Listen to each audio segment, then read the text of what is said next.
Communiqué sur les réalisations du deuxième trimestre 2018. Dans le souci de répondre à l'objectif du gouvernement de rendre compte périodiquement de ces réalisations, le ministère de la Sécurité publique et de la gestion des catastrophes voudrait vous communiquer les principales réalisations au terme de ce deuxième trimestre de l'année 2018. Au cours de ce trimestre, la situation sécuritaire a été globalement bonne sur le territoire national. Toutefois, la police a relevé certains cas de criminalité et de terrorisme constitués notamment de l'attaque terroriste de Ruhagarika en commune Ouganda de la province de Cibitoke, où un groupe de criminels armés de fusils et de machettes a attaqué des ménages paisibles, faisant une vingtaine de morts et plusieurs blessés, avant de se replier vers la République démocratique du Congo, d'où il était venu. 62 cas d'assassinats liés pour la plupart aux conflits fonciers, à l'ivresse et aux croyances superstitieuses comme la sorcellerie. 19 cas de détention illégale d'armes à feu, 1200 cas de vol qualifiés avec 8 cas de vol à main armée, 13 cas d'avortement, 113 cas de rébellion, 67 cas d'empoisonnement, 7 cas de suicide et 117 cas de vente et de consommation de stupéfiants. Face à cette criminalité, l'action proactive et réactive de la police s'est montrée inlassable, effective et fructueuse, notamment à travers ses opérations de prévention, d'intervention et de répression. 4131 fouilles et perquisitions ont été effectuées à travers tout le pays et ont abouti à des interpellations des criminels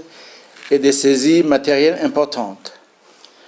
28 fusils de type Kalachnikov, un fusil de type Uzi, 3 fusils de type FAL, 2 fusils de fabrication artisanale appelés Mugowore, un fusil de type R4, 108 grenades défensives, 35 grenades offensives, 59 chargeurs de différents types d'armes, 8591 cartouches de calibres divers, une bombe, 2 mines antipersonnelles et des effets militaires et policiers divers ont été saisis. Dans le domaine judiciaire, la police burundaise a ouvert plus de 5672 dossiers,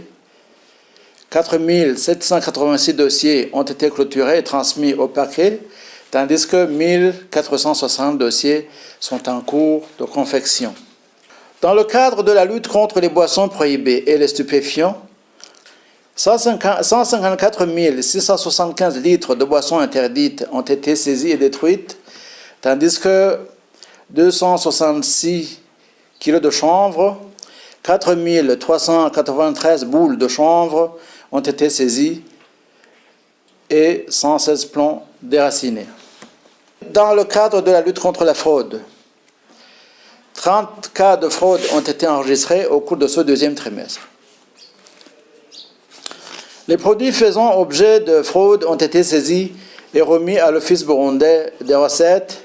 notamment un véhicule de type box contenant 77 sacs de farine de blé issus de la contrebande, 405 pagnes, 8 cartons de médicaments, 893 bouteilles de vin variées, 942 kg de café à destination des pays voisins et plusieurs autres produits commerciaux. Dans le cadre de la sécurité routière, la police a renforcé les contrôles de routine sur les axes routiers, ce qui a fortement amélioré la sécurité des usagers de la voie publique et réduit de manière sensible les accidents de circulation routière ainsi que les dégâts matériels et humains qu'ils entraînaient. La police a également multiplié les contrôles routiers inopinés. Ainsi, 1,449 134 000 francs d'amende ont été transigés aux contrevenants au code de la route contre 479 14 000 francs pour le premier trimestre 2018, soit une augmentation de 300%. Par ailleurs, 6 612 permis biométriques et 4 322 permis provisoires ont été délivrés, tandis que des tests pratiques et théoriques ont été passés par des demandeurs intéressés. Dans le cadre de lutte contre la prolifération des armes légères et de petit calibre, la Commission nationale de désarmement CNAP a procédé au marquage pour la destruction de 1260 armes saisies, remises ou récupérées. Aussi, 110 armes d'assaut, 5 armes de poing, 21 grenades, une roquette, 2553 cartouches et 66 chargeurs ont été récupérés à partir des différents commissariats de police et stockés au dépôt. Cette commission a poursuivi les séances de sensibilisation communautaire sur ces armes et sur les instruments juridiques relatifs au contrôle et la gestion des mêmes armes. Dans le domaine de la protection civile, le comité interministériel de prévention des risques et de gestion des catastrophes a validé son plan d'action 2018-2021 ainsi que le document de stratégie nationale de réduction des risques et catastrophes 2018-2025 s'inscrivant dans le cadre d'action de Sendai. Aussi, 30 officiers de police de protection civile ont suivi une formation sur les premières interventions en incident terroriste, tandis que d'autres cadres de cette police ont suivi différents forats sur régionaux et internationaux. Ce département est également intervenu avec succès dans l'extinction du feu déclaré dans les différentes localités du pays, dont celui du stock du matériel de la Régie des eaux. La rapidité des interventions et la maîtrise du feu rapide ont réussi à stopper l'expansion du feu et limiter les dégâts. Le ministère de la Sécurité publique et de la gestion des catastrophes remercie vivement les services de l'aéroport international de Bujumbura et le Global Port Services pour leurs appuis dans ces extinctions. Dans le domaine de la police de proximité et assistance aux vulnérables, le ministère de la Sécurité publique et de la gestion des catastrophes a octroyé une assistance en vivres et produits d'hygiène pour les victimes des inondations de la zone Buterere Gatumba, après avoir remis dans son lit la rivière Mutimbuzi qui avait causé ces sinistres. Dans le domaine de la santé, l'hôpital de la police nationale du Burundi continue à offrir aux patients des services de qualité. Pour ce deuxième trimestre, 16 682 patients ont été reçus en consultation, 506 patients en hospitalisation et 10 326 patients ont été examinés au laboratoire. Dans le cadre de la bonne gouvernance et de la lutte contre la corruption, l'Inspection générale de la sécurité publique a poursuivi ses activités de suivi de la mise en œuvre du plan d'action de lutte contre la corruption dans les services de la police,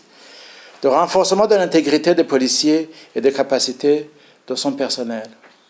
La Direction générale de la planification et des études stratégiques a procédé à l'évaluation de la mise en œuvre du plan d'action stratégique 2017 et 2020, ainsi qu'au contrôle et suivi des sociétés privées de gardiennage et de surveillance. La réunion d'échange tenue entre cette direction générale et ces sociétés visait l'évaluation de la mise en œuvre des recommandations sorties de la réunion du 8 décembre 2017 et surtout le rappel du contenu de la réglementation en la matière. Les manquements tels que la non-couverture des soins de santé pour les employés, la non-production des rapports d'activité, l'emploi des personnes pendant plus de 6 mois sans contrat dûment signé, l'absence d'assurance de responsabilité, le non-respect du port de tenue et insignes propres à chaque société, l'usage abusif des effets militaires et policiers ont été observés.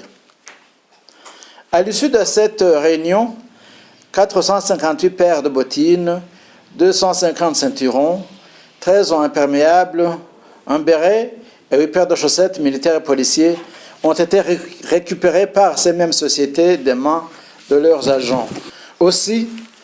30 officiers des différents démembrements du ministère ont été formés pendant 10 jours en matière de planification, de suivi et évaluation, ainsi qu'à la gestion des performances. Dans le cadre de la mise en œuvre de la politique nationale genre, la cellule genre du ministère de la Sécurité publique et de la gestion des catastrophes a organisé un atelier de présentation et validation du rapport d'évaluation du plan stratégique genre 2011-2013. Le nouveau plan d'action 2018-2020 et son plan opérationnel est en cours d'élaboration. Concernant la formation en cours d'emploi, 149 brigadiers candidats officiers de police judiciaire ont clôturé leur formation fonctionnelle en mai dernier au centre de formation de Gatumba. Ils effectuent actuellement leur stage pratique sur le terrain dans les différentes structures et unités de police. Aussi, l'unité d'appui à la protection des institutions, API, a sorti sa 10e promotion de lauréats formés en matière de garde de corps, GDC, et les travaux d'extension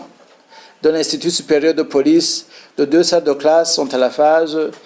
de finissage. Pour terminer, le ministère de la Sécurité publique et de la gestion des catastrophes réitère encore une fois son engagement indéfectible dans la lutte contre la criminalité et le terrorisme sous toutes ses formes. Pour ce 3e trimestre, une attention particulière sera concentrée sur la lutte contre les boissons prohibées compte tenu de leurs conséquences désastreuses, notamment sur le plan sécuritaire et sanitaire. Je vous remercie.